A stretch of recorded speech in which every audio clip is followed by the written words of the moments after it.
Welcome to the Com Analytics channel. This is Boris Teisinghausen. Today is October 26th, and there's a lot of interesting news. In this episode, the US is preparing a new attack, this time on the Russian banking system. Orban is once again biting the hand that feeds him. And then there's the Kremlin's new playbook. Russian propagandists are now demanding the destruction of all major Ukrainian cities. Moscow may soon be left without gasoline. And how Trump is preparing a golden fleet against China. About this and more, there's a lot of interesting stuff in today's episode. If you're new to this channel, subscribe so you don't miss future episodes. The Donald Trump administration has prepared a draft of new sanctions against key sectors of the Russian economy. Oh, and it will impose these sanctions if Moscow doesn't agree to end the war. Reuters reports this, citing its sources. This isn't about these sanctions, which Donald Trump has already announced and which will take effect in a month. And some of the restrictions in the new package may be aimed at Russia's banking sector and infrastructure. What can you do? So Donald Trump has decided to go all out. If Putin isn't scared by these sanctions, if he's not satisfied, he told reporters, let's see how he talks in 6 months. He immediately said, I still have a package. In a month, I'll smash the banking system and the infrastructure that supports Russian oil supplies. Quote. And Trump will probably wait a few weeks to observe Russia's reaction to the restrictive measures he's about to introduce. The Budapest Peace Summit will take place, and Europe could find itself watching from the sidelines. Who do you think made such an insolent statement, rubbing his webbed wings like a pterodactyl of peace?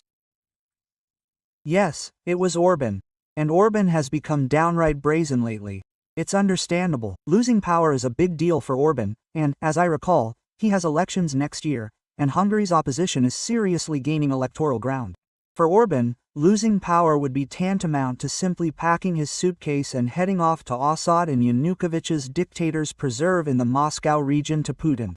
Because when investigations begin into all these shadowy schemes, indeed, into everything, the usurpation of power, the usurpation of the media, then, of course, there won't be much room. That's if the opposition comes to power, and there's a good chance. So, of course, Orban has now taken an aggressive stance against Brussels. Oh, and I'm quoting Orban. When President Trump is in charge, deals are made. Meanwhile, Europe moralizes to the point of paralysis. The peace summit in Budapest will take place, and Europe could find itself in the position of a bystander, Orban wrote. The peace summit is a meeting between Donald Trump and Putin. I mean, let me remind you, Trump himself already said, why should I go there? And Putin then, well, we didn't want it ourselves, we didn't really want to be playing catch up. This is, of course, astonishing. I don't think even in Russia they criticize Europe as much as Orban does, even while he's in the European Union and receiving funds from European Union. You know who Orban reminds me of? These are the kind of employees who first join a company, thank everyone, be so nice and polite, trying to please everyone, trying to establish contact with everyone. After a few weeks, maybe even months, they think the whole company, the whole world, revolves around them. He built this company, it's all based on him. So, time passes, and this employee simply inflates to some incredible proportions. You've probably had examples like this. And all their bosses are stupid.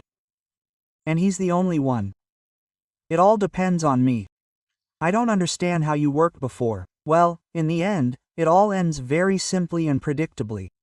The employee who starts weaving these intrigues, trying to divide the team into factions, gets a kick in the ass. And finally, he'll definitely shout some more. You'll definitely hear about me again. You'll regret kicking me out. In the end, no one regrets and no one listens. I wonder how Orban now plans to circumvent the sanctions against Lukoil and Rosneft. Moreover, the Hungarian government has openly stated that they are working to circumvent these sanctions. What's so funny about them? And here, I also can't quite understand Donald Trump, his tough stance. He slammed two of Russia's largest oil companies, but if we were to do something like, let's make an exception for this one, let's make an exception for India too, and China. Quote, so why such sanctions then? But I think Orban is in for an unpleasant surprise. And here's another statement from Orban. The conflict in Ukraine would have already been over if Europe hadn't obstructed peacekeeping efforts. He announced this at peace marches organized by his own authorities. What peace march? Where are you marching in peace? Go, take a walk along the front line. Orban, let me remind you, was scared. He didn't even want to go to Kyiv. He would never in his life go anywhere near there, to watch the Russians iron out Ukrainian cities. He doesn't want to see it, but he's holding a peace march. Let's do it this way. The conflict would have ended if Europe hadn't impeded the peacekeeping efforts. Let's translate it into simple and understandable language. If Ukraine hadn't been helped like this, yes, then Putin would have seized Ukraine long ago, in Orban's opinion, of course. And that's the end of it. That's what he's talking about. Oh. Yeah, tell me. Well, friends, we've closed the collection. Let me remind you, we closed the collection for the legendary Azov, and we have a new collection. Well, we have a lot of them in line now. Unfortunately, they're moving more slowly, but they're moving, for which I say a huge thank you to everyone who's helping. Recently, a friend of mine wrote to me about the 117th Brigade. They're currently in the Donetsk region carrying out combat missions. I'll just share a couple of sentences from what he wrote. They're currently fighting near the estuary in Serebryanka, and they've recently lost 2 vehicles. That's a company of attack UAVs, unmanned aerial vehicles. There are drone operators, very capable, very professional. But to get to their positions, deliver them back, and then leave, you need vehicles. And so they've recently lost 2 vehicles. This has complicated their movement and supply lines. And the activity of Russian drones there is so intense that it's extremely difficult to get there by car because they're constantly being ambushed. He described to me that these drones are like these waiters. They're sitting in the grass, in the bushes, and a car just drives by on the road, takes off, and immediately attacks. Well, basically, yeah, and they had a happy day yesterday, he wrote, well, relatively happy, because a Russian FPV drone hit their last car, but happy because everyone survived and no one except the car itself and the kid was hurt. So, everyone was born with a silver spoon in their mouth. Explosion. An FPV drone hit the roof and right into the wrap. So, yeah, and as one of the brothers in arms said, the wrap worked 100%. So, basically, the wrap worked like a shield in this case. That's why they really ask for cars and wrap. I think you and I can help them with this. Very cool guys of all ages. Some are young, some are over 50. Well, basically, the coolest. Well, it turns out that kids' cars are now expendable, unfortunately, and they need to be constantly replenished. So, I ask you, friends, let's help our soldiers with this collection. The link to the collection is in the description of this video. There's Mono, Privet, and PayPal. There's also a QR code, in case you didn't see the link in the description. I always say a huge thank you for every donation, for every thank you from our fighters. We are a great force and we're doing a great job. And I'll tell you about Russian propagandists now. This is essentially a declaration of war, said Russian propagandist Mordin, admitting that Trump's sanctions are more terrifying than any arms shipments. He promised to take revenge on ordinary Ukrainians for this. Well, who else could he take revenge on? Well, not Trump, not the United States. It's absolutely astounding. On one of the programs, he said that these sanctions would indeed be problematic for Russia. And he's confident that the sanctions will cause more damage than all previous shipments, even military aid to Kyiv. He also said that the only possible response from Russia would be, and I quote verbatim, bombing Ukraine in the 15th century, destroying all of Ukraine's energy resources, its infrastructure, and its industry, and, of course, destroying major cities. There's one thing I can't understand. Putin said that sanctions only make Russia stronger. It turns out that Trump, with his sanctions, is giving Russia a powerful impetus. Well, go ahead, Russia. So, sanctions are only good for us, and we'll achieve import substitution. And anyway, we don't need all these markets of yours, or will the economy not suffer, or are sanctions worse than war? Just decide where you stand. Are they worse than war, or are they good for us? And why, by the way, is it necessary to bomb Ukrainian cities for American sanctions? Isn't this an admission that Russia is absolutely toothless and powerless, and can't even take half measures in response to the US? It's very scary. Go ahead, start threatening Washington, Morden. Why aren't you embarrassed? Washington imposes sanctions, and you're going to bomb Ukrainian cities. And that propagandist Morden, by the way, he's been asking for a long time to be taken to Morden. He'll soon be done singing. I have a feeling the Ukrainian masses are watching him closely. And, apparently, they've finally written a manual for all Russian propagandists, because not only Morden, but Solovyov, too, started saying the following. He was delighted that Putin's troops had begun attacking civilian infrastructure more frequently and said there should be no normal life in Ukrainian cities. He essentially declared those cities where he said, there's simply one people, we need to go there now, reunite, and so on. Kyiv, Odessa, Poltava, he threatened to destroy these cities. That's right, Morden. The manuals clearly came down from the Kremlin, and, Solovyov went on to say that there will be no life in Kharkiv, Poltava, Mykolaiv, or Odessa. There won't be these cities, there won't be Kyiv, if civilians don't overthrow their Nazi regime, declared the talking pile. The talking pile, let's do it. What if children are watching us? Well, that's it now. They're not a brotherly people at all.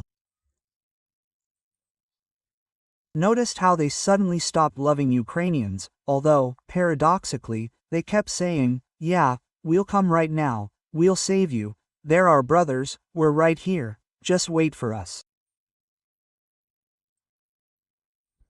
Well, this is what victory looks like, apparently, in the 4th year of war, when all you can do is threaten to strike Ukrainian cities over and over again. And notice how no one even utters a word about threatening Washington. And soon Moscow will have to explain why the gasoline shortage has reached them. Because of the most effective sanctions, and these are from Ukrainian unmanned aerial vehicles, from the SBU, the Divine Service, as we call it here, from the main intelligence directorate, GUR, and from the Ukrainian Armed Forces, these are the most effective sanctions. And because of these sanctions, Rosneft's largest refinery, which supplies fuel to Moscow, has shut down. That same Ryazan oil refinery that our drones hit on October 23. Rosneft's largest refinery. Rosneft's largest, in fact. 13 million tons of oil per year. Oh, but it supplies Moscow too. Oh well, that's how it happens. The war is back, crawling along like those little cocky little Poles. It's getting closer and closer to Moscow. Ah, great news. I couldn't pass it by. The Kremlin has proposed bringing back inkwells and slide rules to schools, to immerse children in the atmosphere of the past and the war. So you've already immersed them, these children, in the atmosphere of the past. So you've decided to bring back these pens, these inkwells, so that children can try writing with a quill, ink, and slide rules. Like, give it a try, kids, what's this? Give them rotary phones too. Don't you think they're just teaching children to regress to the Soviet past? Are they shutting down the internet so that there won't be any disgruntled people and they won't be able to communicate with each other? So, kids, come on, rotary phones, slide rules. So, the children will be shown how Soviet children studied in city basements during the war. They'll also explain how to use a fountain pen. Well, that's the initiative. And the man who launched this initiative was a certain Alexander Zuravsky, deputy head of the presidential administration. The project is called Teachers of Victory. He noted that the initiative is educational in nature. We have a poor understanding of how schools functioned, what fountain pens and inkwells were for. All the kids now have retractable pens, and so on and so forth.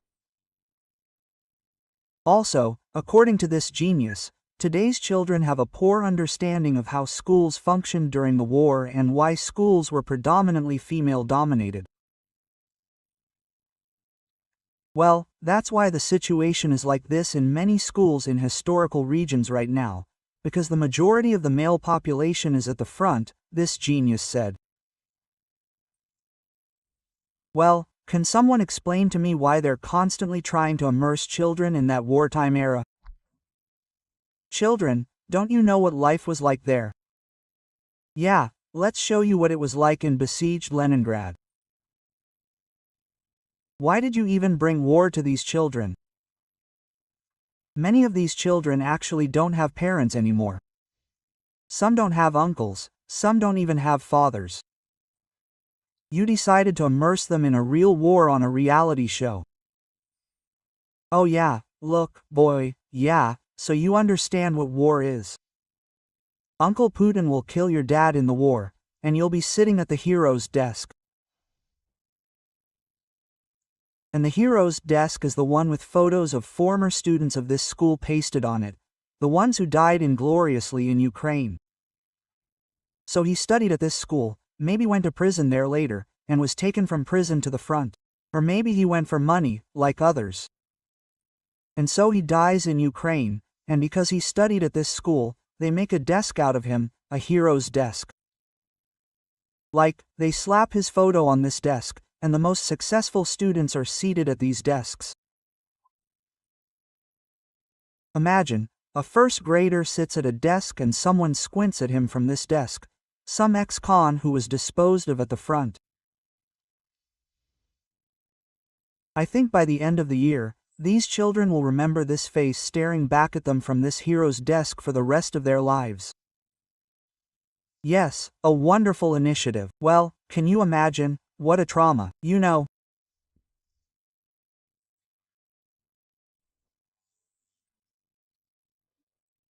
This whole system's evil genius is that children are inundated with propaganda practically from kindergarten, with these conversations about what's important, about what matters most, heroes, desks, and these silly combat veterans come.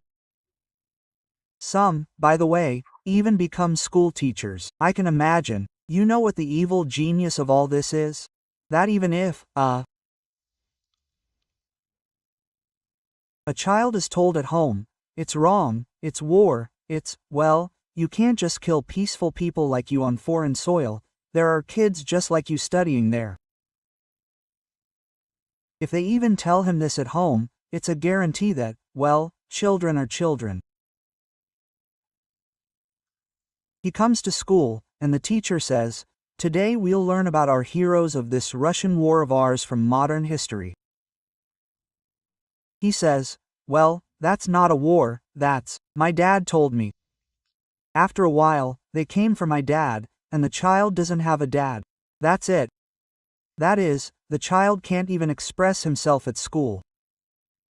He doesn't, if he grows up in a normal family, so, well, the only way out, it seems to me, is to simply leave the Russian Federation. Yes, Trump will most likely name the new White House ballroom after himself, ABC News reports. Well, the publication's sources say that officials are already using the name President Donald Trump Ballroom. Trump hasn't yet publicly announced what they plan to name the room, but let me remind you that, on Donald Trump's orders, an entire wing of the White House was demolished to build this room. You know, when I was in Washington, the first thing that struck me was the distance. Its distance. I mean, in Kyiv, you can walk from the center somewhere in, I don't know, 20 to 30 minutes. Well, those are acceptable distances. There, in Washington, you'd be slogging for hours in one direction, then the other. That's why it struck me. How sprawling it is. And the White House struck me too. It's just so tiny.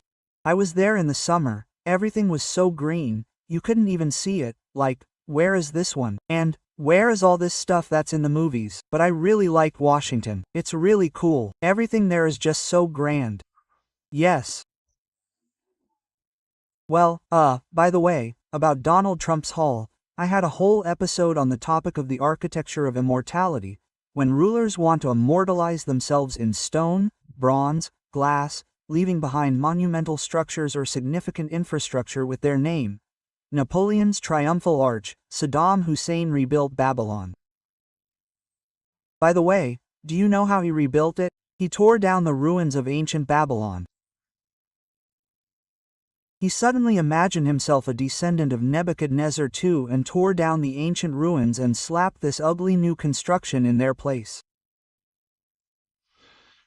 And on every brick he wrote, Babylon rebuilt by Saddam Hussein. Well, Donald Trump has that same craving. I remember a clip generated by artificial intelligence that Donald Trump posted on his social media. This video is about the Gaza Strip, how Trump is building a super resort there. Or rather, this super resort has already been built there. The Gaza Trump Tower, the central square, there's a giant gold figure of Donald Trump. And at the end, tourists buy gold-plated keychains with Donald Trump's image and small busts, also gold-plated. Basically, there's this point. Trump, of course, loves everything shiny. Well, I think anyone who's seen his homely entourage understands. And, of course, Trump has a great desire to win the Nobel Prize at any cost. I think that's his goal. The goal, he has a great desire to make history. I'm not criticizing, especially since, well, some people love gold, some, I don't know, silver, some kind of modest tones, someone else loves something else. It's just that with Donald Trump, this is a characteristic feature of his psychotype, this narcissistic image. Well, those who build them in their own honor leave behind structures, sometimes very respectable ones, or rather, often respectable ones, because a huge amount of money is invested in them. The Arc de Triomphe is magnificent, the Egyptian pyramids, and other things are also beautiful, but there's a catch.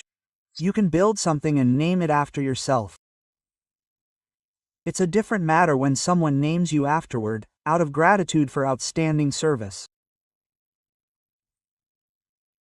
But if Donald Trump manages to break the bald KGB pensioner from the Kremlin over his knee and fairly end the war, then I will gladly support awarding him the Nobel Peace Prize. And to catch up, the Wall Street Journal reported on Trump's plans to create a Golden Fleet. The U.S. wants to update its Navy so that it can effectively counter modern threats. The plans include increasing the number of large ships, corvettes, with additional ones with additional protection against drones. It makes sense. Well, Trump is planning to update all this and call it a Golden Fleet. This Golden Fleet must be able to counter threats from China. So, this Golden Fleet is being created against China. The plan is still in the initial stages of discussion. Well, it is assumed that this new fleet will have a number of large warships, more powerful long-range missiles, and smaller ships. In short, work is underway. And recently, Trump said that America, by the way, is entering a golden era. I think you saw the design of his office, which he called a golden office for a golden era. Well, it turns out that from a golden office in a golden era, Donald Trump will issue orders to the Golden Fleet, and a golden dome will cover it all from above. Well, that's the ideal situation, when it's all built. A golden dome, right? As they say, golden domes make my soul happy. And guess what the main color will be in the new ballroom? Write your ideas in the comments. And, friends, subscribe to this channel. We are fighting Russian propaganda. Let there be more people who want to know the truth. Subscribers also claim that after subscribing to this channel, your hair really does become soft and silky. So be sure to subscribe. And now for our column. I'll show you where the attack on Belarus was being prepared from. There was an interesting speech by the first deputy of the Belarusian KGB, Terabov, who said that, it turns out, NATO countries are preparing an army of 9,000 to 15,000 troops to attack Belarus. Basically, the backbone will be Belarusian volunteers who are fighting for Ukraine and, basically, are all about attacking. They're preparing this army. Well, it's long been known that Lukashenko's mashed potatoes are fermenting. And his paranoia is level 80, but, he's far from stupid, even though he constantly pretends to be some kind of village idiot, some kind of collective farm idiot, some kind of holy fool. Periodically, he realizes that the Belarusians will now have to tighten the screws. So he needs to say, there's an army in Poland, they're about to attack, so that's it, we're listening and watching, everything is Belarusian. And so, by the way, everything is being wiretapped. Public opinion is being prepared for preventive measures, so that the government and the KGB will tighten the screws. In short, this is a signal within Belarus, and Lukashenko is preparing to be a defender of a fortress. That is, Belarus will now be presented as a besieged fortress. Enemies are all around, and only Lukashenko will protect you. Well, nothing will change for these senile old men who suddenly decided that the entire world must be destroyed in order to go down in history. They will go down in history, but not quite like this. And they will die ingloriously. That is, if they live to see The Hague. Although I seriously doubt it. Look at how Lukashenko's health has deteriorated during the war. Well, it's unclear with Putin, because these replicants are running around every floor of the Kremlin. They'll be hunting everyone down, as they say. The more we hand over to The Hague, the better. And as for you, friends, take care of yourselves, take care of your loved ones, subscribe to this channel, and let's help our guys with this car and wrap. And a huge thank you. The details are in the description of this video. Have a peaceful day, and glory to Ukraine.